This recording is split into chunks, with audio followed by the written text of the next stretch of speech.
Loneliness. In our lives, we all have at some point, or maybe even yesterday, felt lonely.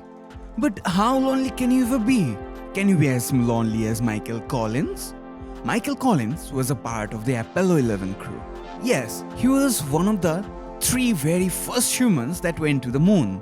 But then why did you not ever hear his name? Because he did not get to walk on moon.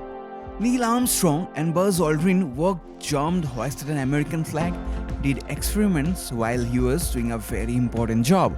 He was orbiting the moon inside the command module that will link up with them later. Do you realize how lonely that must feel? Wait, this is not the ending. It gets even lonelier. Michael Collins, while circling the moon, had to go to the far side of the moon. That was the side of the moon that faces away from the Earth. He was in the shadow of the moon for 48 minutes. Michael lost all his communications with Earth and from his friends, Neil and Buzz on the moon for the entire 48 minutes. He was literally the loneliest person ever. He was the farthest that any living human has ever been in the entire history of mankind, and he was alone. But he was not actually the furthest humans have ever been. Well, at least living humans. We humans have been cremating our loved ones from thousands of years, sometimes in some bizarre way, but no other way of cremation is as crazy as cremating humans in space.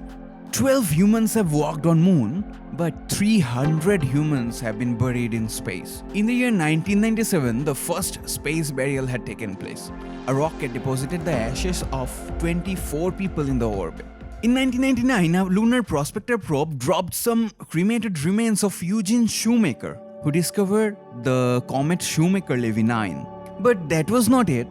New Horizon probe is taking the ashes of Clyde Tombaugh, the discoverer of Pluto, with it. So, his ashes have passed Pluto on 14th July 2015.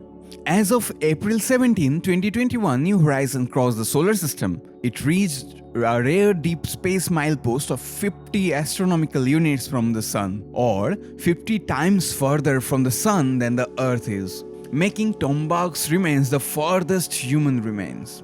There are objects far beyond, maybe not part of human body, but human emotions and knowledge. Voyager 1, the farthest human-made object, holds a gold-plated record. The record contains information about us.